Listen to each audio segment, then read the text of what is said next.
오늘 전도서 12장 9절부터 14절 말씀으로 지혜로운 성도라는 제목으로 함께 말씀을 나누려고 합니다. 벌써 한 해가 마지막 지나가는 52주가 됩니다. 사실 재작년입니다. 재작년 12월 달에 욥기 설교하고요. 또 1월, 2월 해서 욥기 잠언 전도 이러면서 우리 1월, 2월, 3월 달에 지혜서를 온 교인이 다 함께 읽었었죠. 근데 공교롭게 또 우리 어제까지 또 지혜서를, 그래서 1년에 우리 교회 전체가 2번 읽는 일들이 이제 벌어졌습니다. 제가 그때 욥기 잠언 전도 설교하면서 뭐 인생 방정식 이야기도 하고 뭐 여러 가지 교회 공사하는 것 그때 밖에서도 예배 드리고 여러 가지 하면서 제가 여기 주보에 보시면 2020년 교회 표로 하나님의 뜻을 따르는 지혜로운 성도라는 제목으로 설교도 했었고 또 정말 지혜로운 성도들이 됐으면 좋겠다. 이 성도 안에는 목사도 성도니까 정말 제가 지혜로운 성도가 되기를 바랬고 그 성도 안에는 지혜로운 목사, 지혜로운 아빠, 지혜로운 남편, 지혜로운 사람으로 쓰고 싶다는 욕심이 있었습니다. 근데 이 지혜롭다는 말 앞에 붙어 있는 제가 주보 안에 1, 2, 3번 되어 있는 첫 번째 보시면 빈칸을 써놓고 지혜로운 성도들 써놨죠.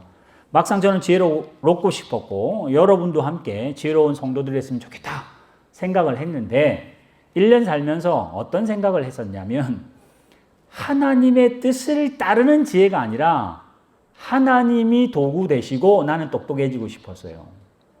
잠언의 말씀을 통해서 제가 더 지혜로워지고 싶었고 하나님의 뜻을 따르는 지혜가 아니라 하나님의 뜻을 알아서 내가 이용하고 싶은 하나님의 잠언의 말씀을 31장까지 다 알아서 예전 목사보다 지금은 더 똑똑한 목사가 되고 싶었고 어떤 상황이 벌어졌을 때 더 잘 대처하는 사람이 되고 싶은 소위 말하면 세상적으로 똑똑한 것이었지 쓰기는 썼어요. 그죠? 하나님의 뜻을 따르는 지혜라고 썼는데 막상 우리가 구하는 지혜는 그런 건 아니었습니다.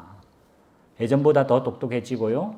어떤 상황이 벌어지면 잘 해결해내고 또 남들이 생각 못한 거 나는 미리 생각하는 것을 세상은 똑똑하다고 말을 합니다.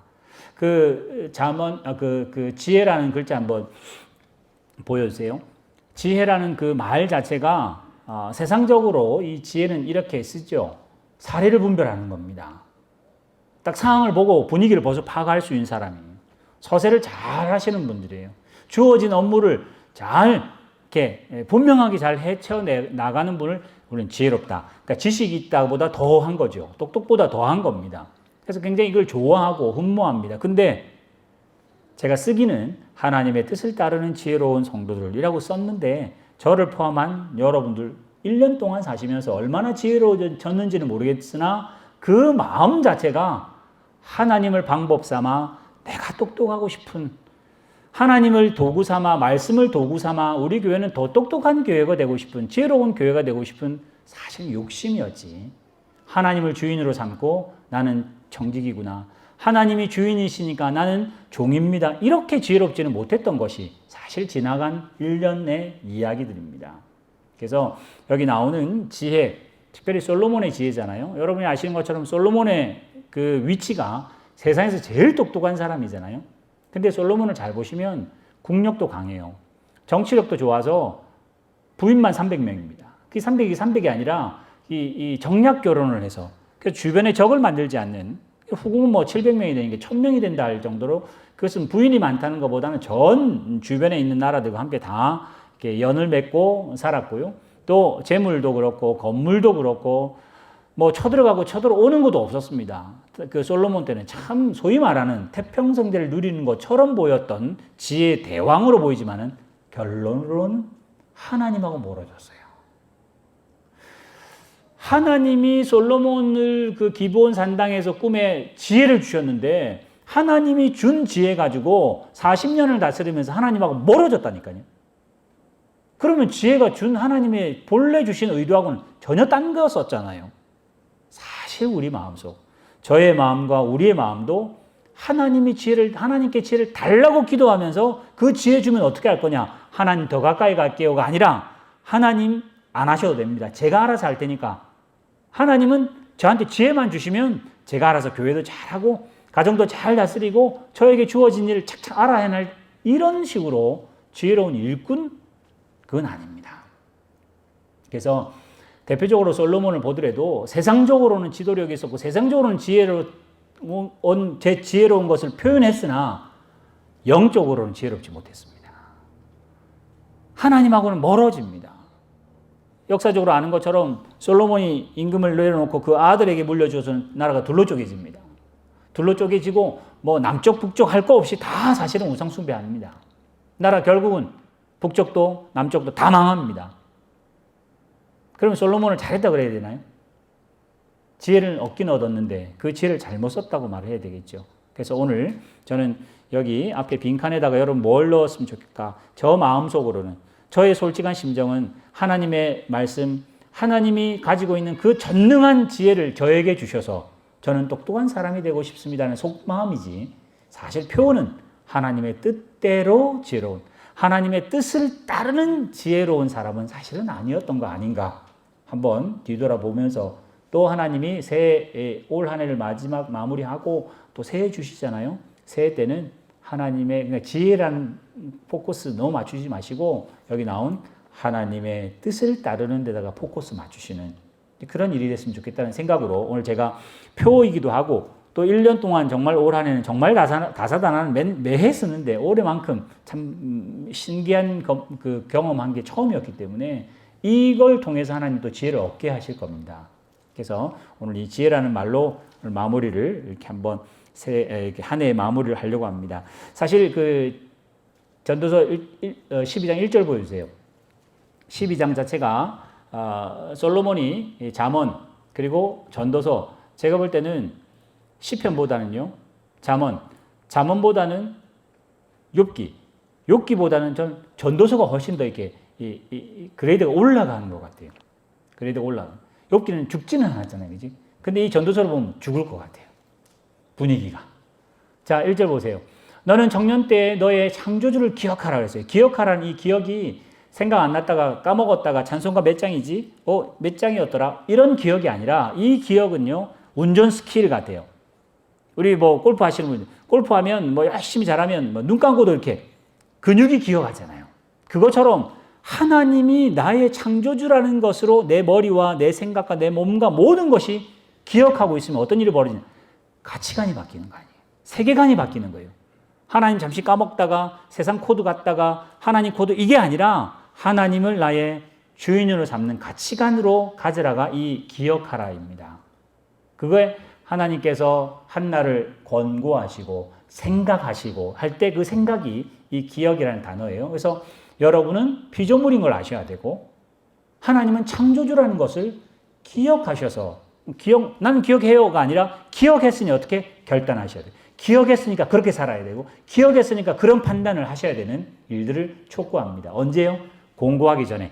이 청년은 청년 장년이 아니라 인생이 있는 동안에 호흡을 하는 동안에 그래서 공고한 날이 오기 전에 아무 낙이 없다 말하기 전에 해와 달이 빛이 별이 어두워지기 전에 비가 오기 전에 하나님을 기억해라. 그리고 이제 3절부터 9절까지는 8절입니다. 8절까지는 시를 썼습니다. 비유. 제가 그래서 2월 셋째 주인가 제가 이 본문으로 설교를 했었어요. 3절 보세요. 그날에는 집을 지키는 자가 막 벌벌 떤답니다. 이 집은 몸집입니다.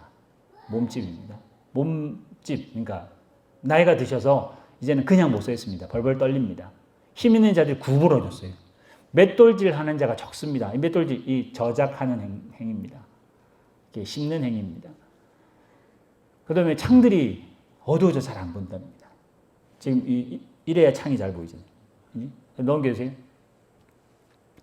길거리에 문들이 막 이렇게 닫혀집니다.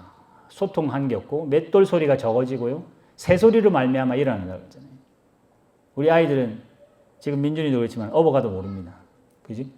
뭐 애들은 뭐 자도 뭐 흔들어도 모릅니다. 근데 어른들은 바스락만 거려도 벌쩍벌쩍 일어납니다. 연세가 드시면. 예? 음악하는 여자들의 소리가 쇠한다고 합니다. 기쁘고 즐거워도 뭐 어떻게 할 수가 없어요. 높은 곳을 두려워합니다. 하체 힘이 없어서. 길거리에서 놀랍니다. 깜짝 놀랍니다. 살구꽃이 하얘진답니다. 백발이 됩니다. 메뚜기가 짐이 된대요. 메뚜기 뭐 얼마나 크다고. 이제 미안한 메뚜기라 합시다. 그래도 뭐 근데 메뚜기가 힘들답니다. 메뚜기가 앉으면 어깨가 무너질 듯이 뭐 이렇게 힘이 없어요. 경력이 그치고 자기의 영원한 집으로 돌아간답니다. 그래서 내 주변에 이제는 다른 사람이 아니라 조문객들이 이제 왕래한대요. 넘겨주세요, 계속.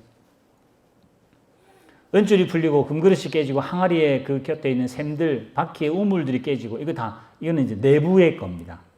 신진대사가 안 되고 골수가 막 이렇게 말라지고 혈액이 잘 안 돌아가고 뭐 그런 거를 시적인 표현으로 지금 이렇게 했어요. 그리고 여전히 땅으로 돌아가니 영은 하나님께로 가고 우리의 몸은 썩어든다. 그러니 전도자가 헛되고 헛되니 모든 것이 헛되다. 전도서 처음 시작할 때도 그렇게 했고요. 뭐 끝날 때도 지금 헛되다고 말을 합니다. 그러니까 요 부분 3절부터 8절 부분은 시적인 표현이고 사람이 허문다는 이야기를 하면서 9절 오늘 아까 읽었던 본문이에요. 전도자는 지혜로워서 백성을 가르치고 자기도 가르치고 자기도 공부하고 연구하고 전도자가 힘써 아름다운 말들 모으고 진리의 말들 모으고 지혜로운 사람들 말 다 모았는데 마치 뭐와 같으냐. 11절 보세요. 지혜로운 사람들의 말씀은 찌르는 채찍 같아요. 근데 이 11절은 상황을 이해를 하셔야 돼요. 일단 목자 보세요. 목자. 한 목자가 있습니다. 목자가 소와 양이나 염소를 이렇게 몰아갑니다. 뭘로? 채찍으로.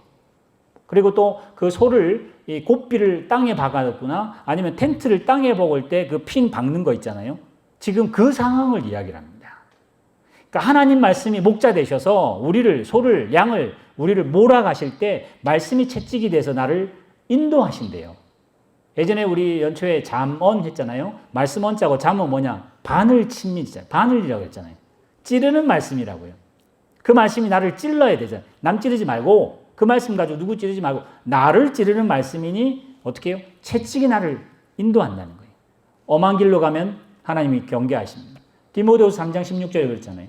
모든 성경 하나님 감동을 낸 것으로 교훈과 책망과 그 다음에 또 도망가지 못하도록 확실히 핀으로 박아놓는 한 목자가 그렇게 인도하는데 뭘로? 말씀으로 그렇게 한다. 12절.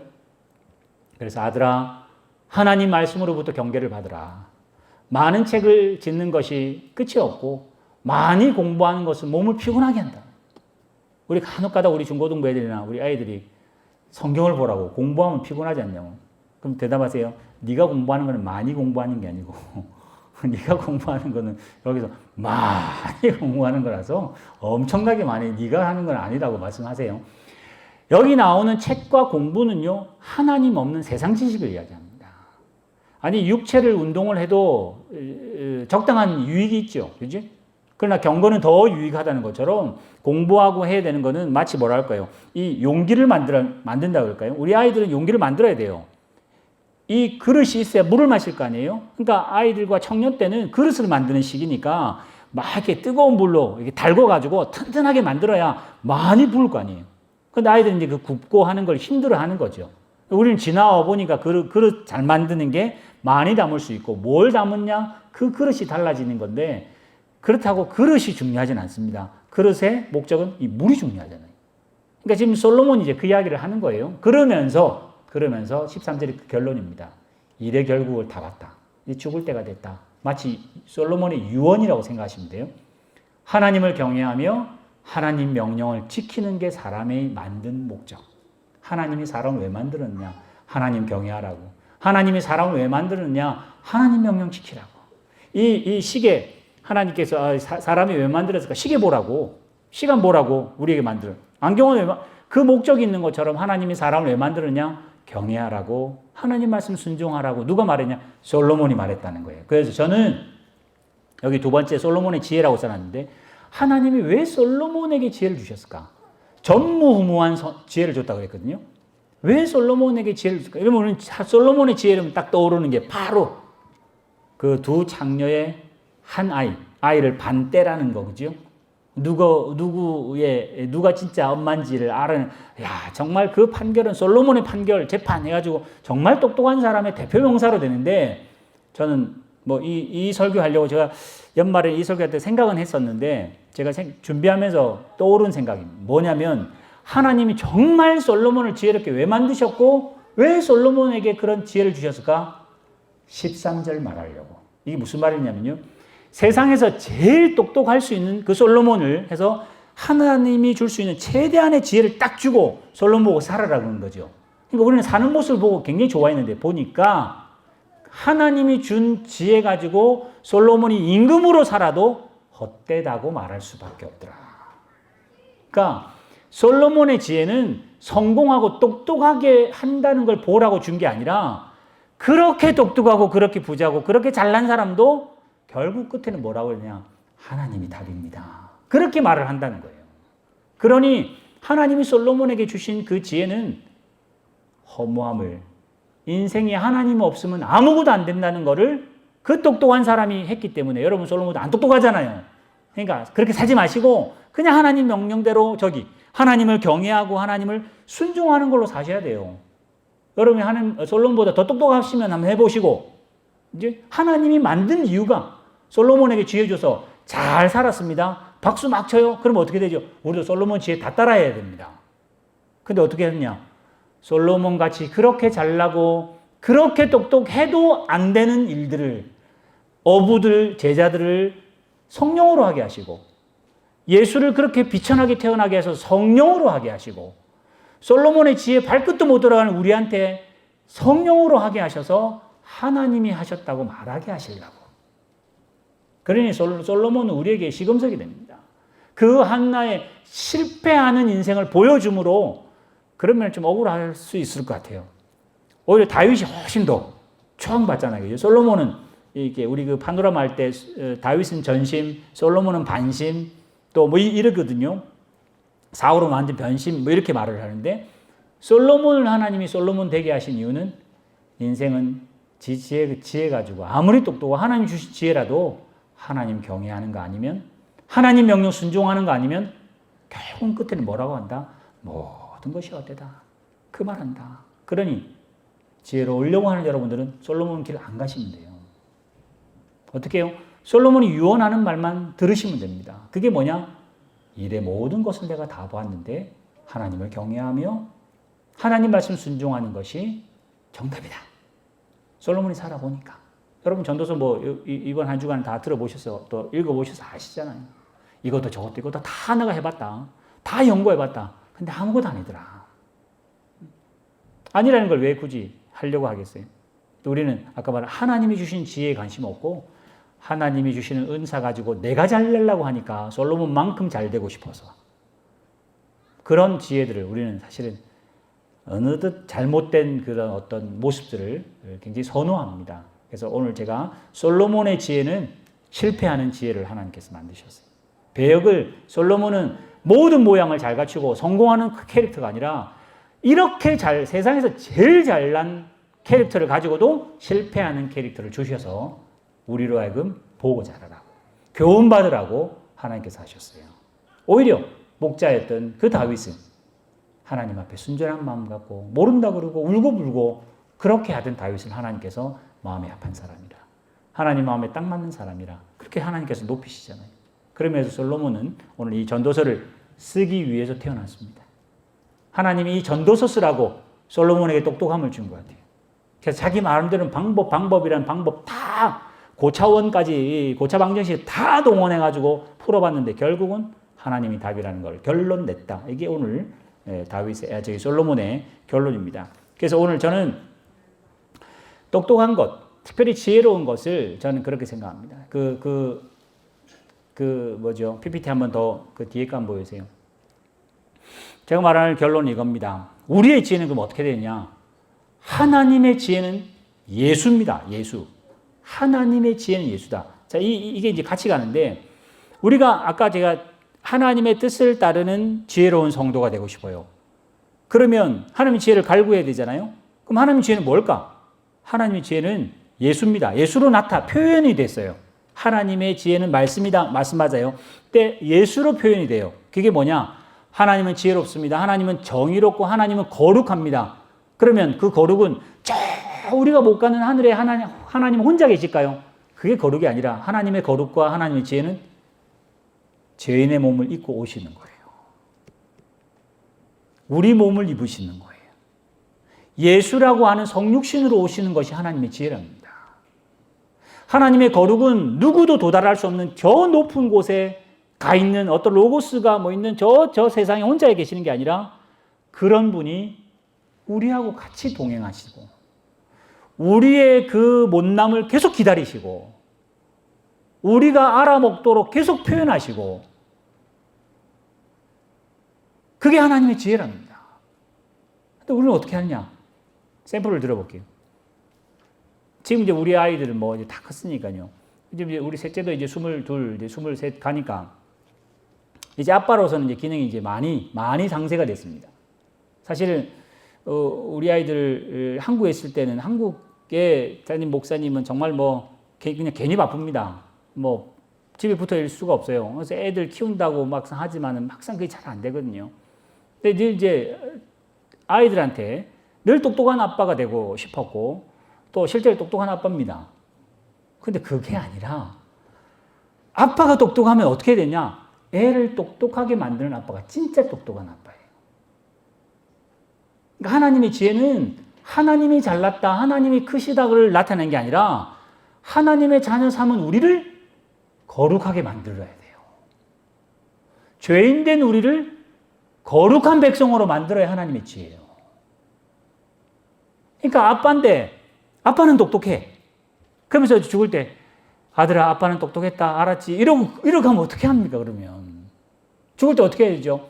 나는 참 힘들게 살았다. 너는 아빠보다 훨씬 똑똑하니까 더 잘 살아라. 이게 아빠 엄마잖아요. 똑똑한 아빠 엄마예요. 우리 전형적으로 드라마 같은 거 보면 엄마가 홀로 키우시는데 아들은 아주 잘났어요. 시장통에서 장사하시는데 아들은 의사가 되고 판사가 됐는데 뭐 어쩌고저쩌고 이런 드라마 나오잖아요. 그래서 뭐 걔는 너무 착한데 며느리를 잘못 만나서, 걔는 너무 착한데 뭐 남편을 잘못 만나서 뭐 이런 드라마 나오죠.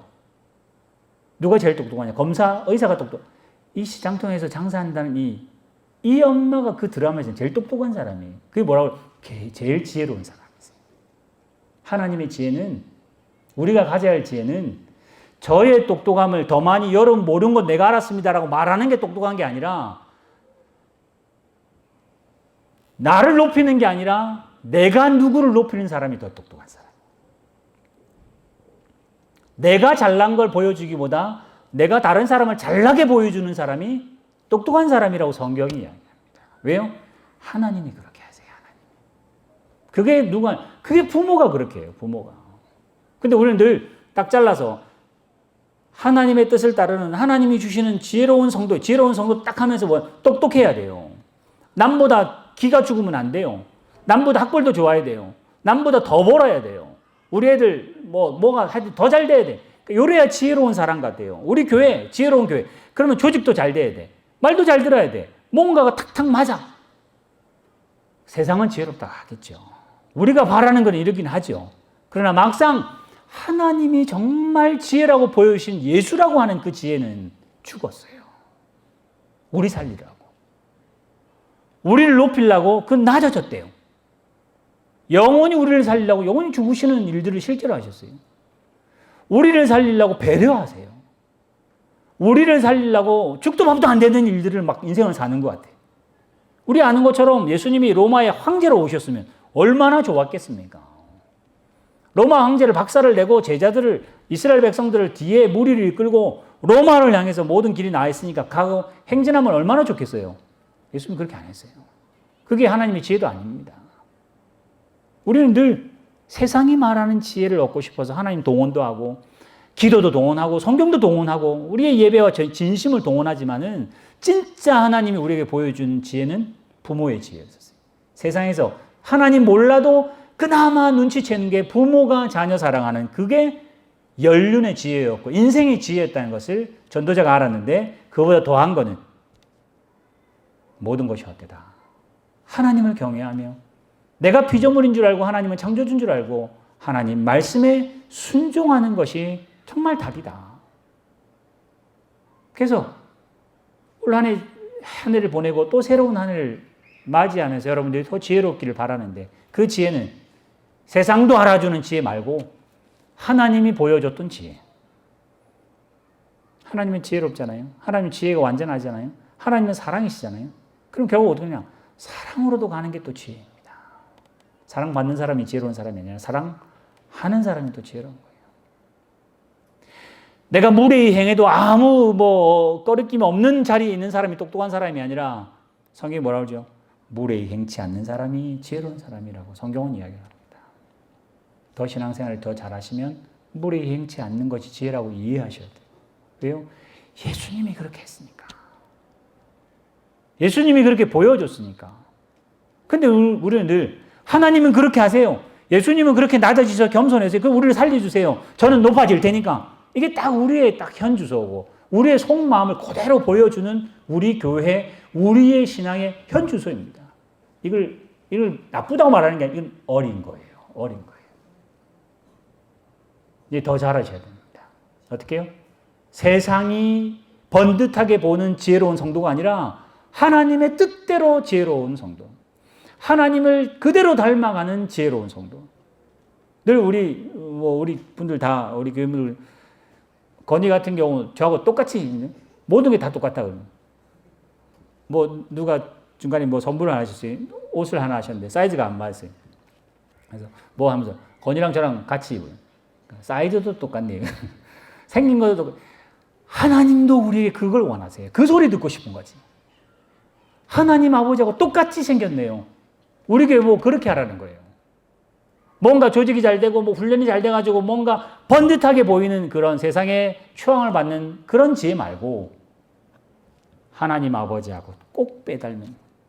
그럼 하나님이 어떻게 했냐 보니까 하나님은 저 지극히 높으신 분이신데 땅에 내려오셨답니다. 그러면 자존심 세우는 사람이 똑똑한 사람이고 지혜로운 사람이 아니라 자존심 구기는 사람이, 참는 사람이 지혜로운 사람인 것을 그때는 몰랐는데 솔로몬은 이제 한 거예요. 똑똑한 재판을 하고 나라를 잘 다스리는 게 똑똑한 임금이고 지혜로운 임금인 줄 알았는데 죽을 때쯤 되니까 이제 청년 때가 지나고 공고한 날이 가까이 오고 모든 게 무너지니까 생각이 난 거예요. 다 되다. 하나님을 경외하며 하나님 말씀 지키는 것이 정말 정답이었다. 아들아, 유언한 아들아. 그 아들 듣지도 않습니다만은 이제 우리가 아들이죠. 이 본문 보는 사람이 아들이에요. 이제 여러분들의 지혜로움은 하나님을 닮아가셔야 합니다. 그래서 똑똑함보다 똑똑하게 만드는 일이 편합니다. 그러니까 잘난 목사가 설교를 잘하고 뭔가가 뭐든 잘하는 목사 오늘 선호하고 그게 또 저의 모델 같아요. 근데 오늘 이 본문을 바꾸면 어떻게 하죠? 성도들이 똑똑해지셔야 돼요. 이제 여러분 숙제가 커졌습니다. 저를 똑똑하게 만들려면 여러분이 똑똑하셔야 돼요. 저를 좋은 목사로 만들려면 여러분이 신앙이 좋으셔야 돼요. 갑자기 숙제가 열로 넘어갑니다. 또 거꾸로 좋은 목사가 되면 여러분 또 좋은 성도가 되면 목사가 또 여러분을 섬기고 또 그런 일. 가족이면 어쩔 수 없어요. 이게 한 몸이라서 그래요. 한 몸이라서. 근데 우리는 늘 아주 유명한 목사님 뒤에 다 붙어 그냥. 그럼 같은 몸이라고. 그렇지는 않습니다. 제가 큰 교회 목사님을 폄하하는 건 아니지만은 큰 교회 옳다고 눈에 보인다고 그 하나님이 같이 인정해 줄지 않을지는 대봐야 합니다. 그 모르는 일입니다. 아주 내기에 번뜩번뜩거리는 설교를 하시고 그게 하나님이 정말 지혜인가 아니면 누구나 인정하는 인문적이고 사회적이고 경제학적이고 이런 지혜인지 그거 두고 봐야 될 문제입니다. 그러나 오늘 전도서가 하는 말은 다르잖아요. 전도자가 하는 말은 다르. 죽음 앞에 있는 솔로몬이 하는 말은 전혀 다르잖아요. 그지? 그래서 오늘 여기 있는 여러분, 특별히 우리 일부 때는 우리 다 유치부, 유초등부 엄마 아빠들, 유초등부 젊은 분들이 많아서 제가 좀 더 강하게 했었어요. 책을 많이 사주는 아빠보다 책을 같이 읽는 아빠가 훨씬 더 좋은 아빠다고 제가 예전부터 한국에서 들었고 저도 잘 안 되더라. 여러분 그렇게 하라고. 아이를 똑똑하게 만드는 게 더 좋은 교육, 더 좋은 이런 거 말고 아빠, 엄마가 아이를 똑똑하게 만드는 방법이 뭔지를 잘 한번 고민해 보라고. 세상이 똑똑하다고 칭찬하는데 내 눈을 돌리지 말고 하나님이 정말 하신 그대로 나도 아이들을 하고 또 아내와 남편에게 우리 교회에게 그렇게 하려고 해서 정말 하나님 앞에 제일 마지막 14절 보여주세요. 14절 뭐라고 했죠? 일의 모든 걸 하나님이 다 보신대요. 우리처럼 이렇게 눈에 보이고 옷 입고 양복 입고 이렇게 교회에 예배한 것만 보는 게 아니라 은밀한 것까지 생각한 것까지 하나님이 다 아시고 어떻게? 하나님이 심판하신대요. 우리 지지난주에 제가 말한 것처럼 예수님이 하늘나라 가시면서 시험 문제 이야기했잖아요. 내가 앞으로 다시 올 거다. 다시 오면 양과 염소를 나눌 텐데 이 문제 낸다. 우리 제가 말씀드렸죠. 수업하다가 시험 문제 가르쳐주고 제가 했습니다. 그래서 그거 문제 열심히 학생들이 준비하고 하셨거든요. 마찬가지로 예수님이 시험 문제 내고 가셨어요. 양과 염소로 나눌 테니까 너희들 잘 풀어라. 그래서 양편에 다 쓰자. 이렇게 하고 하셨잖아요. 지금 전도서도 지금 그렇게 하는 거예요. 하나님이 모든 것을 다 보시고 은밀해서 어떻게 하나님이 심판하겠대요. 그러면 하나님의 채점 기준을 알아야 될 거 아니에요. 하나님의 그 출제자의 마음을 알아야 될 거 아니에요. 그게 뭐죠? 그게 말씀입니다. 그게 13절이에요. 또 하나님을 경외하며 그의 명령을 잘 따라가는 것이 인생의 본분일 뿐만 아니라 똑똑한 아빠 엄마가 되고 똑똑한 성도들이 되고 지혜로운 성도, 세상은 감당 못할 그런 지혜로운 사람, 세상에서만 똑똑하거나 지혜로운 게 아니라 하늘나라 가서도 하나님이 너 참 잘했다 칭찬하는 쪽에 속한답니다. 그래서 오늘 저는 아까 하나님의 뜻을 따르는 뜻대로 되는 지혜로운 성도, 그 말을 줄여서 우리는 세상이 똑똑하다고 말하는 쪽 편견 말고 하나님이 하신 그 방법, 예수님이 살아갔던 그 방법대로 나도 따라하면 하나님이 나를 지혜로운 성도라고 인정해 줍니다. 그래서 더 기다리시고 더 용서하시고 더 인내하시고 더 함께 하시고 에이 나는 하기 싫어 이러지 마시고 어쨌든 같이 묻어가시고 더 기다리세요. 내가 조금 알고 난 모르면 할 때까지 기다리세요. 답답하죠? 하나님은 그 답답함을 넘지 않으면 하나님이 일을 안 하시려고 하신다고 생각하시면 기다리세요. 나는 조금 이해했나요? 이해 못하신 분들 이해할 때까지 도와주시는 것이 하나님 우리의 신앙이지. 이해한 사람 몇 사람 손들어 이해하는 사람만 갑시다. 교회는 그렇게 안 합니다. 누가요? 가정은 그렇게 안 하거든요. 그래서 예수의 지혜, 하나님의 지혜는 우리의 지혜가 되어야 되는데 그것은 예수님의 성품 닮아가시고 올 한 해 이제 마무리하잖아요. 하나님이 다음 주에는 뭐 특별한 주일이 될까요? 아니요. 똑같은 주일인데도 하늘에 싹 선을 긋잖아요. 다시 하시라고. 2020년 틀린 거 다시 하시라고. 우리 아까 기도하셨던 것처럼 정말 이제는 새 마음 가지고 똑같은 날이고 똑같은 해지만은 새 마음 가지고 하나님의 지혜를 나도 그대로 한번 따라보겠다고 결심하셔서 정말 하나님 보시기에 지혜로운 성도들 다 되시기를 주님의 이름으로 축원합니다. 기도하겠습니다. 하나님 아버지, 잠언과 전도서와